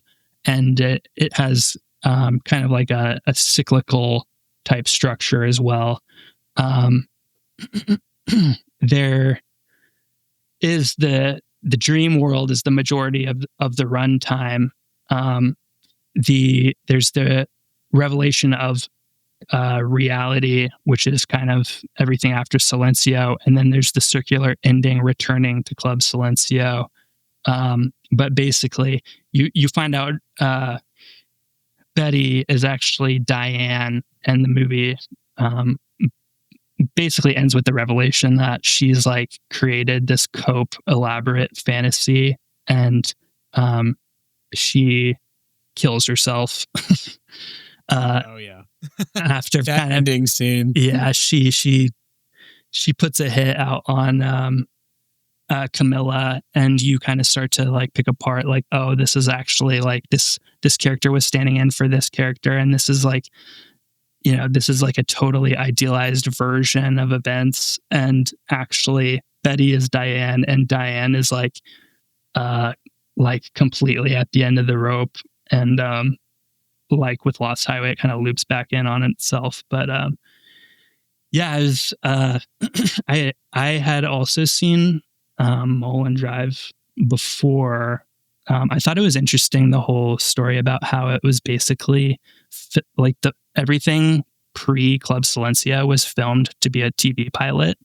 The TV pilot was rejected, and then the film, what became of the pilot was everything after the Silencio being filmed, and sort of going from the TV pilot construction to like a feature-length film through this convention of the dual identity disorder, like mind break that happens. It's very, very dark. So you captured it pretty well, probably a lot better than I'm gonna summarize it. Should we just go to Inland? Yeah, I don't think I have much left to say about it. If you haven't seen Mulholland Drive, I recommend it. There's kind of the David Lynch cryptic symbolism. You didn't really bring up the cowboy either, which I thought. Oh, yeah, that's true. Yeah. And the this is the girl casting scene. You kind of see that like that Hollywood corruption. The strings being pulled from behind the scenes, and people don't really get a say in how things actually go, even if you're the fucking director in this case. I saw an interpretation too that like so like Betty's audition at the beginning of the movie is actually, so it's like dream within a dream status kind of at that point, but that whole scene that she does where she's like with the older man, it's like the one that gets her the her gig in her idealized version of events.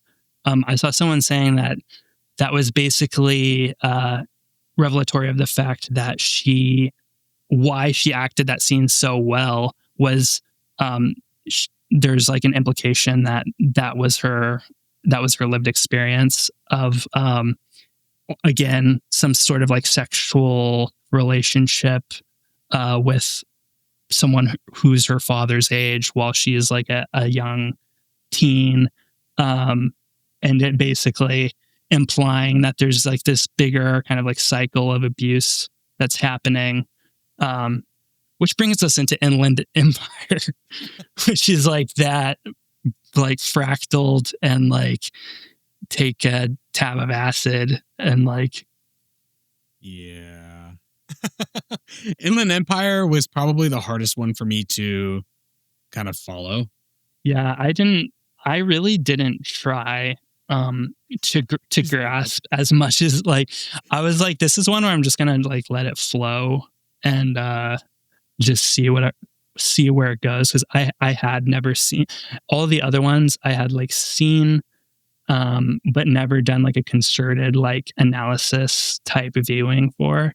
Inland Empire I had never even seen, but it definitely viscerally had the biggest impact on me. Yeah.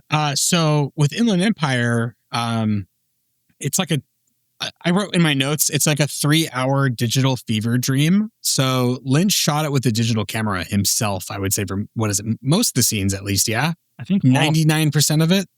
Yeah. I think basically all. He had it wasn't even like a high res. It was like a consumer grade. So a Sony DSR PD 150 was the camera that he used. Yeah. So Nikki Grace, played by Laura Dern, once again, she kind of takes this role in like a production of a plot that was considered cursed at one point. And you kind of discover this like 45 minutes to an hour in, the director pulls them aside and is like, hey, so this story was actually shot before, but it never finished because the main casting characters were murdered. And it kind of just gets weirder. I mean, the film itself, like, it's weird out the gate, the 3 rabbits scene happens pretty early on. And it actually starts with the lost girl who's like the crying Polish like prostitute, and she's like she's like watching TV in a hotel room, and it kind of through implication and through kind of clever like visual work, you start to inhabit the experience of like the distinction between her her screen and our view starts to blur, and you're like, okay, so maybe what I'm watching is what she's watching, but it's not that simple, is what you find out. Yeah. It's a lot more fragmented and disjointed than that, but that's kind of like the jumping off point. And then from that is the introduction of Laura Dern as Nikki Grace, who, like you said, she's cast in it's called On High and Blue Tomorrows, and the visitor, the mysterious visitor, comes and warns her of there's like a cursed Polish folktale involving murder and a girl looking for the castle and getting lost in the marketplace, and all this kind of cryptic, poetic, scary like dialogue that kind of seems to imply relativity, or kind of like at least there's like sort of like a labyrinth type structure on the precipice. And yeah, like you said, it gets revealed that this film that they're making was actually a remake, and it's an unfinished German film called 47. And they say that the original leads were murdered inside the story. Yeah, it's there's some pretty weird scenes to, even with like Nikki's reality when they're in Hollywood and she's at her home the day before she gets told that she's accepted for the role. The woman with the Polish accent, known as Visitor Number One, who plays it's Grace Zabriskie, who plays as Laura Palmer's mom in Twin Peaks. Actually, a little bit of Lynch action going on there with using some repeat actors and actresses. She visits Nikki's house and just kind of says these weird cryptic messages that are like in past, present, and future tense. Mm-hmm. She has this line that I wrote down in some notes. She goes, "I can't seem to remember if it's today, 2 days from now, or yesterday. I suppose if it was 9:45, I'd think it was after midnight. For instance, if today was tomorrow, you wouldn't even remember that you owed on an unpaid bill. Actions do have consequences, and yet there is the magic. If it was tomorrow, you would be sitting over there." And she kind of points her finger over to the couch, and it kind of does this time lapse, like this time jump, and it jumps forward to Nikki being on the couch with some friends, and she receives the phone call that she's been cast as Susan Blue in the film. And she also the visitor asks if there's a murder in the film, and she's like kind of like getting her tone is like escalating, but I wrote down too where she's like, brutal fucking murder. Oh yeah, dude. And like Laura Dern, her character, just starts to get like extremely uncomfortable. Like, I don't like the way you're talking. And it's like, yeah, it's just this really one-sided, like very disturbing omen that kind of it sets up Laura Dern's footing as Nikki Grace. Just there's really no like foothold, and it kind of preempts her reality breakdown as like the script that she's acting starts getting blurred with reality, and like Justin Theroux is her co-star, and like you kind of start to lose track of, is like, are we talking about the movie? Is this like what's happening? Yeah. Like Nikki Grace has a Polish husband. He's there. He's like protective, but then he's like absent. And it's kind of like weaving in and out, and it's all kind of attributing to this what is this kind of meta effect of like a channel surfing like flow state that is understood to kind of be from the perspective of that lost girl, the Polish prostitute who's watching, and kind of starting to meld things together. Yes, dude, I would have to say too, because this movie is famous for a particular jump scare, but The phantom one at the end. I was so disturbed by the scene with Laura Dern and Justin Theroux where they're having Sex. Yeah, dude, his face freaked me out. I was like, he's like laughing. Yeah, that scared me. That looked like acid trip. Like his features started to look like elongated, and I was like, kind of clown-like almost. Yeah, dude, I did not like that. That was disturbing. I was going to bring up that scene too when you talk about like you're questioning as the viewer, like, wait, am I watching the film or am I watching the film in the film? Mm-hmm. Like, am I watching Inland Empire or am I watching High on Blue Tomorrow? And it's there that moment or on High and Blue Tomorrow. I got it backwards, but yeah, that moment of like where they're on set and they hear somebody like pitter pattering around like far away in the darkness. And then as you kind of get more like submerged into the interweaving plots and the kind of like lapse of like a singular reality, you realize that that's actually like Laura Dern. Like it's like an alter kind of like escaped version of her that's like like trying to like return, and she's like knocking from inside the actual story of the film. Very disturbing.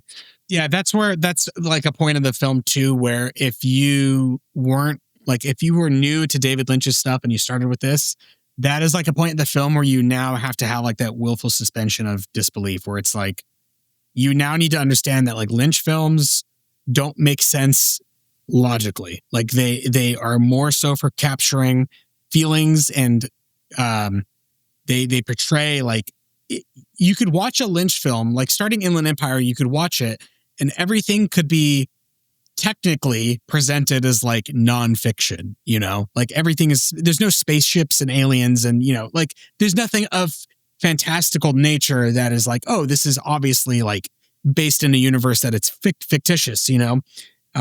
When you watch something like Inland Empire, when you get to that point where Laura Dern is no longer in the room talking to them and they hear something, because I don't know if you noticed, but when she comes across them at the table talking and Justin Theroux sees her in the corner, when it like pans back to the table of the production team and the actors, she's gone.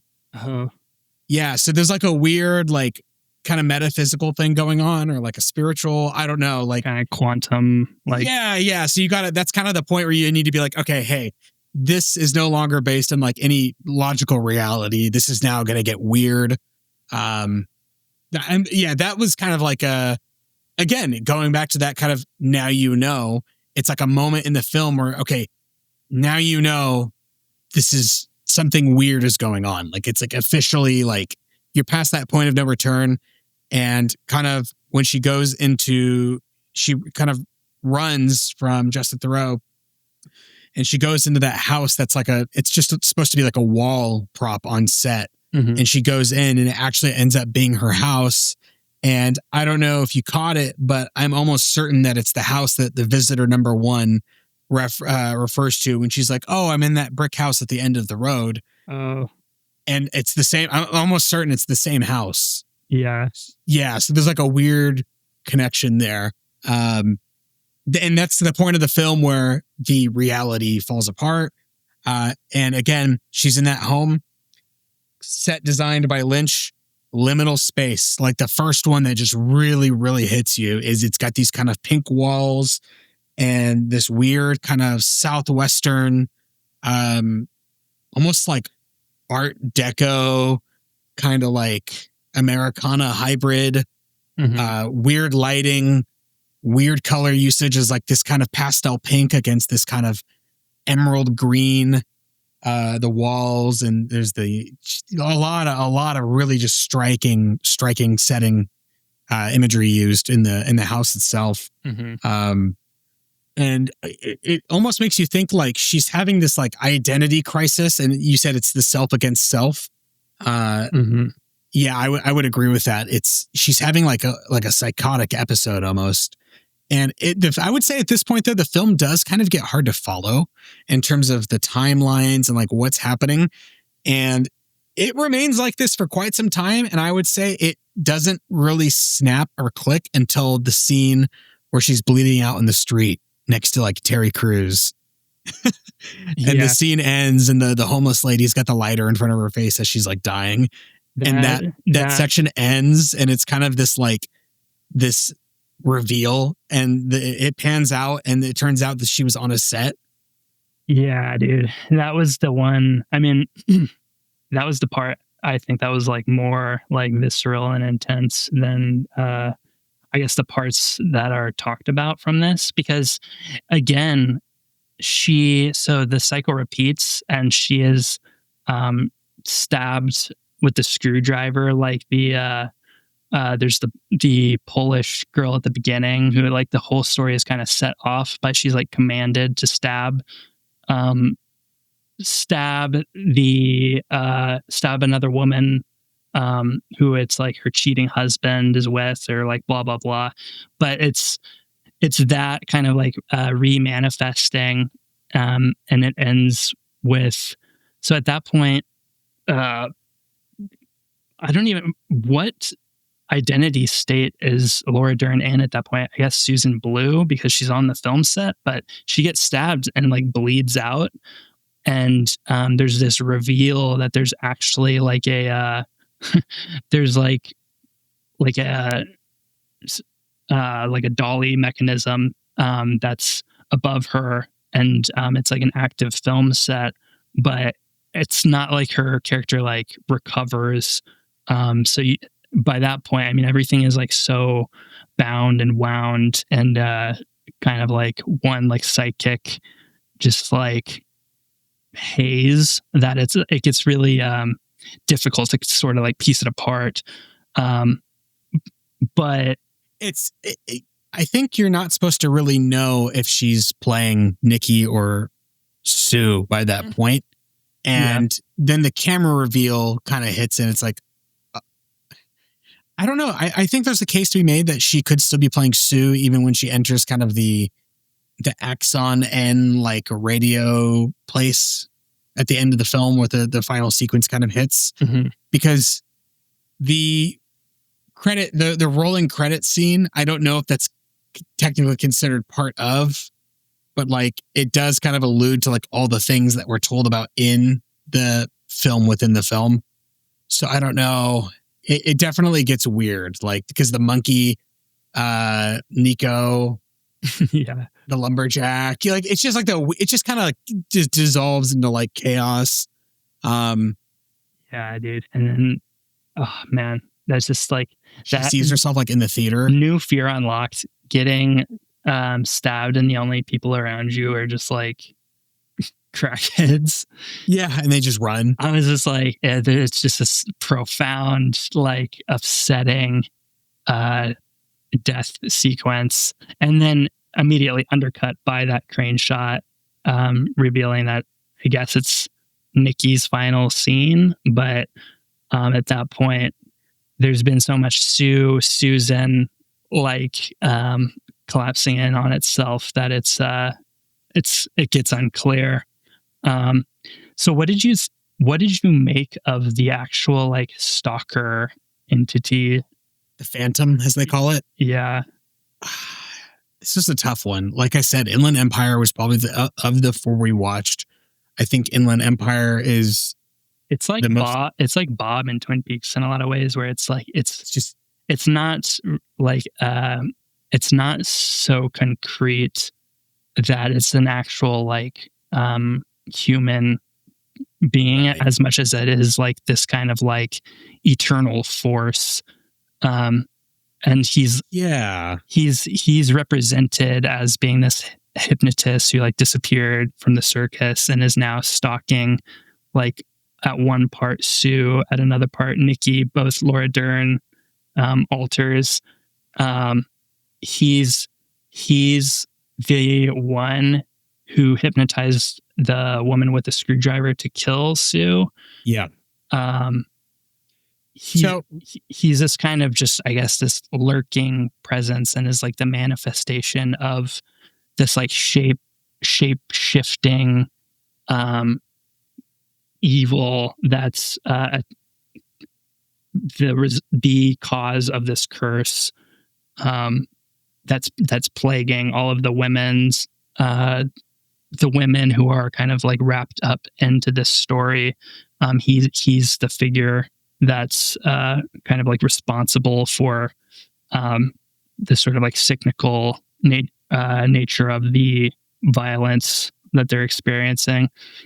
Yeah. So what I didn't understand was that when they were in the kitchen, and I believe it was Sue that said she's pregnant again, like he is he the Phantom in that case, or is he just her husband? Like there's definitely some hard stuff to follow, because there's a lot of characters that play like dual roles. Yeah. Or like an actor will be used for multiple roles. So, and I'm sure that's completely intentional, because David Lynch could probably get whoever the hell he wants to act for some of these spots. Also, too, they, I guess the rabbits have some sort of, I mean, they're significant, obviously. Yeah, those are hard for me to understand as well. I mean, I'm going to sound like a bozo on this podcast saying this, but Inland Empire is just, I might need to watch it a few more times. You know who played the voices? It was both of the girls from Mulholland Drive. Oh, surprise, surprise. Yeah. And then one of the guys from Mulholland Drive too. But I thought that was interesting. So something weird with the Phantom. And I caught this on the first watch, was that the visitor, she mentions, I suppose if it was 9:45, I think it was after midnight. And when there's kind of one of those flashback scenes to the Phantom when he's in Poland and it's like snowing, and he's outside and he's leaving the building. And I think it was like a scene after he was like abusing his ex-wife. It was like that really loud kind of like jump scare scene where she's like screaming and he's hitting her. Mm-hmm. The old world Poland scene. That guy walks by him, the Phantom, and he says, "Hey, what time is it?" And he goes, 9:45. And it's kind of like a weird, like old time or like a past, present, future connection going on there, because the visitor, it's almost like the visitor was like warning Laura Dern's character of the Phantom in like a weird way. I don't know. Yeah. Another kind of funny part is when Laura Dern as Nikki is her line where she's like, "Damn, that sounds like dialogue from our script." Oh yeah, dude. But it's like out of context. Like it's like, that's like the point where she is just like lost in the sauce of like. That's pretty much right before the sex scene, like very briefly before. So it's like you see that like that is the descent into kind of like a descent into madness. Yeah. Yeah, that kind of signals the start of that. Yeah, very, very wild. But yeah, basically, I mean, in various ways, like the central theme is like women, these different women are trapped in these like recurring cycles of like sexual abuse and exploitation. It's like Polish prostitutes, Hollywood casting couch, domestic violence, and all these stories are connected. And the liberation for these various characters comes from like confronting and destroying this stalker shadow figure, which, I mean, I get like even like the play-by-play of the end where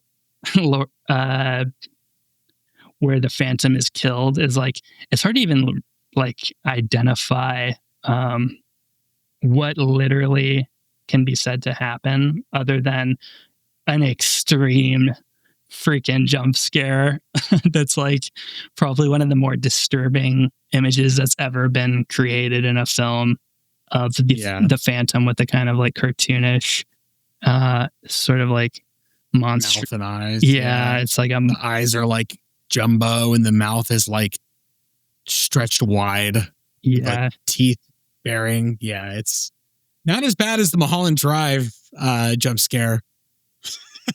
yeah, but it's still a pretty good one. Yeah, this one just is more like this one hits harder for some reason for me. And the basically what's signified in that moment is like the curse is broken and the loop is broken. All of these like trapped souls are basically freed, or at least that's what you can kind of surmise. But there's even the end sequence is very kind of strange and upsetting, of like, it's like a musical reunion of like all the girls kind of dancing. They're doing like dance numbers, and it still doesn't really seem real. And it's not clear whether Nikki lived or was kind of like absorbed into like Hollywood, absorbed into this like system of loops. I think she dies. I would say she dies because she bleeds out on the pavement. But she's at that party at the end. Yeah.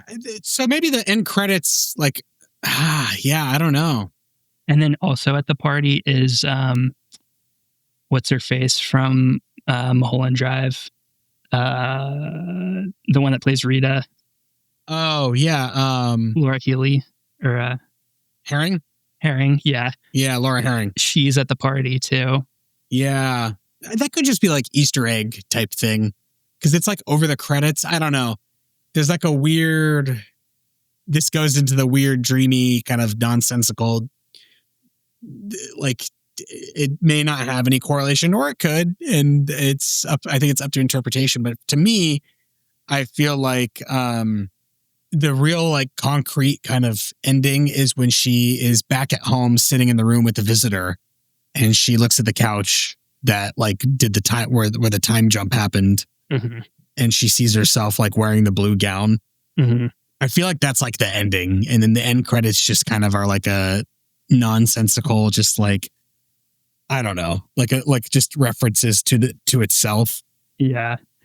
But you could make the argument that the inclusion of that like complicates the idea of like a clean ending. Yeah. Because the whole movie is all about kind of breaking the wall. Yeah. Because it's a movie in a movie. So maybe the end credits are the credits for On High and Blue Tomorrow. So it's like you're seeing the credits roll for the movie that was shot that in Inland Empire itself. Because it's starring characters all from On High and Blue Tomorrow. Yeah. So, yeah. Because there's like a bunch of like weird characters. There's like a train yard worker, like a lumberjack. Oh, yeah. All the valley. It's a bunch of weird characters. So, like, it doesn't necessarily make sense in the context of Inland Empire. But maybe like if it's Twin Peaks, I feel like that's like it's like another thing where it's like connecting. It's like connecting his universes in a way. Yeah. Like, yeah, dude, Inland Empire was shot at the same time that Twin Peaks was occurring, and the visitor was Laura Palmer's mother. Like, you start getting like schizo in the theories. Oh yeah, dude. I'm sure somebody has.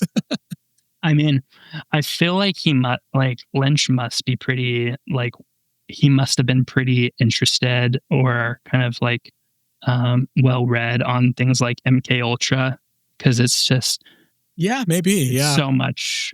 That's just such a like almost universal like theme for all of his later works is kind of like alter egos through violence.